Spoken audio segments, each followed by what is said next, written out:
श्री कृष्ण गोविंद हरे मुरारी, हे नाथ नारायण वासुदेवा।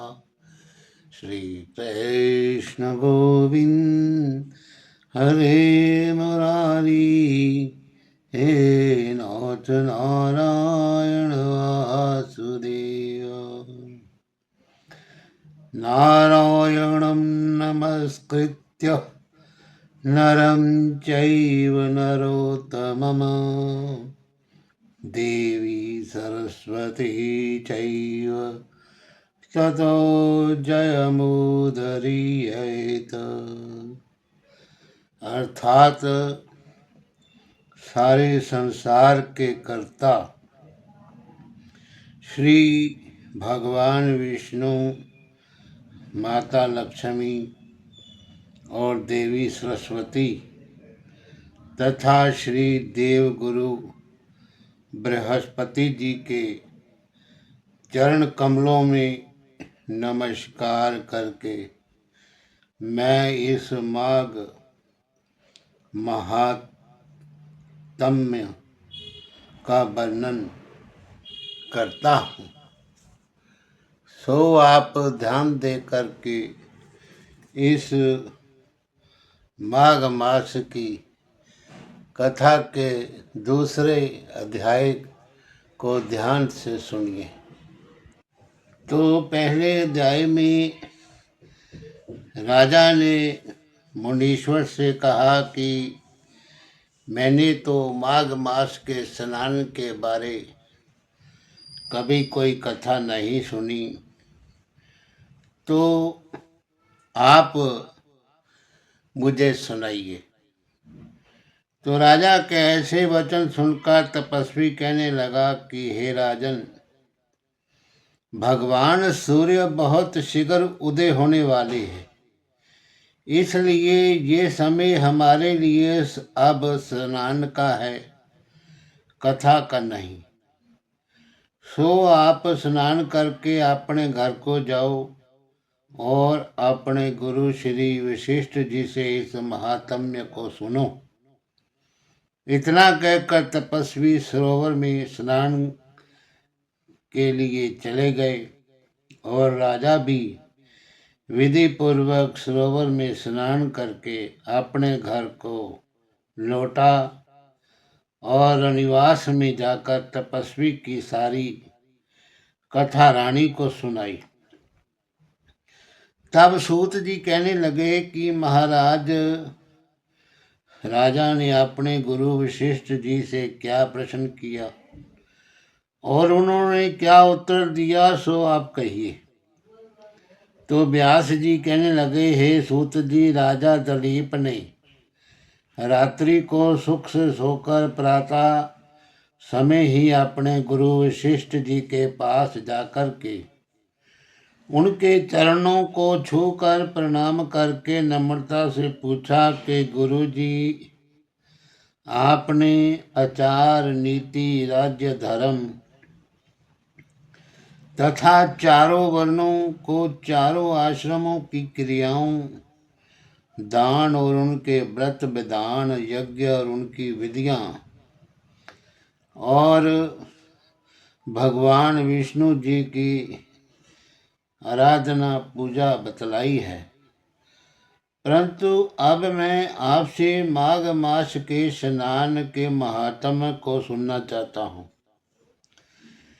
सो हे तपोधन, नियम पूर्वक इस विधि को समझाइए। गुरु वशिष्ठ जी कहने लगे कि हे राजन, तुम दोनों लोकों के कल्याणकारी, वनवासी तथा गृहिणियों के अंतःकरण को पवित्र करने वाले माघ मास के स्नान का बड़ा सुंदर प्रश्न पूछा है। मकर राशि में सूर्य देव के आने पर माघ में स्नान का फल गौ, भूमि, तेल, बस्तर, स्वर्ण, अन्न, घोड़ा आदि सभी दानों तथा चंद्रायन व्रत आदि से भी अधिक महत्वपूर्ण होता है। वैशाख तथा कार्तिक के जप दान तप यज्ञ फल बहुत पुण्य देने वाले हैं, परंतु माघ मास में इनका फल बहुत ही ज्यादा होता है। माघ मास में स्नान करने वाला पुरुष राजा और मुक्ति के मार्ग को जानने वाला होता है। दिव्य दृष्टि वाले महात्माओं ने कहा कि जो मनुष्य माघ मास में सकाम या भगवान के निमित्त नियम पूर्वक माघ मास में स्नान करता है वे अत्यंत फल वाला होता है।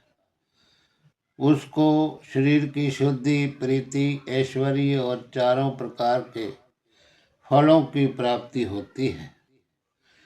तो अदिति ने 12 वर्ष तक मकर संक्रांति अन्न त्याग कर स्नान किया।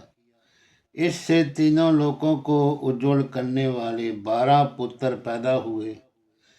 माघ मास में स्नान करने से ही रोहिणी, सुभगा और अरुंधति दानशील हुई और इंद्राणी के समान रूपवती होकर प्रसिद्ध हुई। जो माघ मास में स्नान करते हैं, देवताओं के पूजन में तत्पर रहते हैं, उनको सुंदर स्थान, हाथी और घोड़ों की सवारी तथा दान को प्राप्त होता है। अतिथियों से उनका घर भरा रहता है। उनके घर में सदा वेद ध्वनि होती रहती है।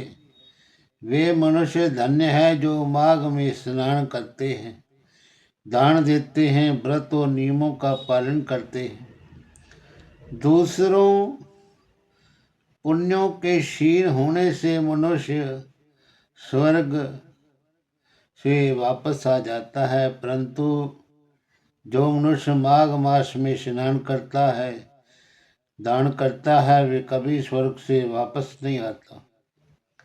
इससे बढ़ के कोई नियम, जप तप दान पवित्र और पाप नाशक नहीं है।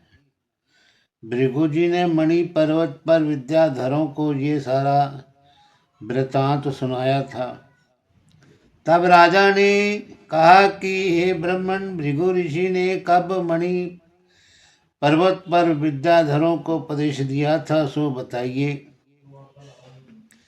तब ऋषि जी कहने लगे कि हे राजन, एक समय 12 साल तक वर्षा न होने के कारण सब प्रजा क्षीण होने के कारण संसार में बड़ी उदासीनता फैल गई, चिंतादायक स्थिति हो गई।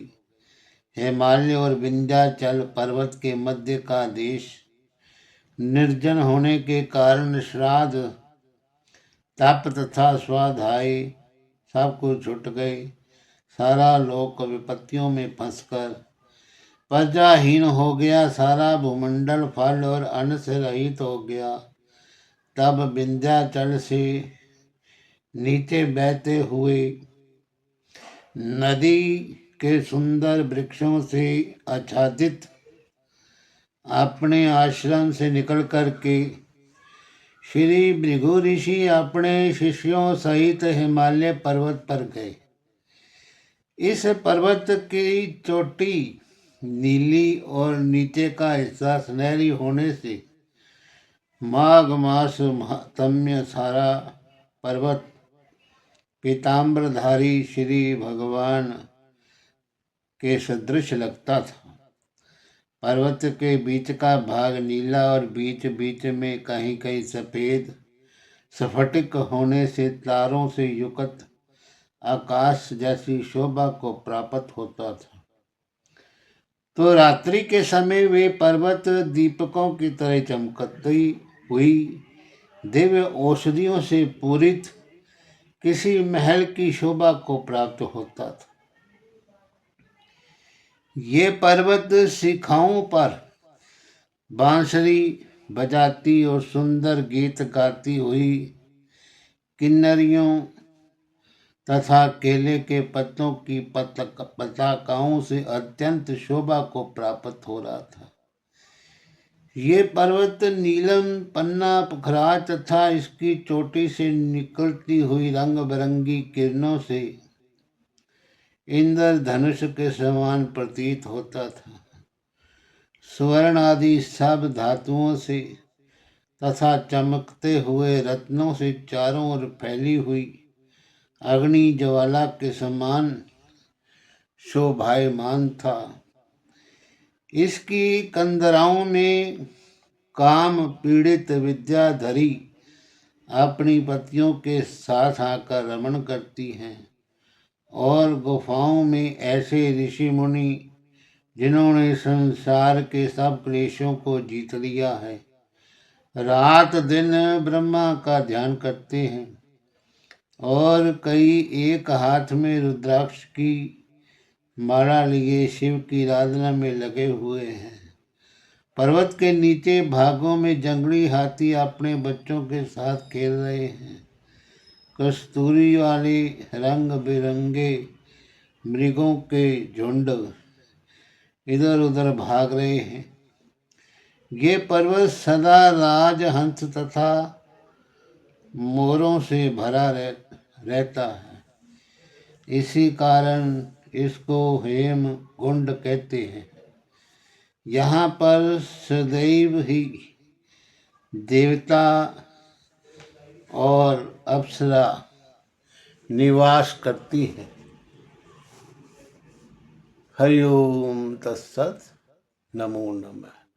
श्री कृष्ण गोविंद हरे मुरारी हे नाथ नारायण वासुदेव। श्री कृष्ण गोविंद हरे मुरारी हे नाथ नारायण वासुदेव। बोलिए श्री विष्णु भगवान की जय।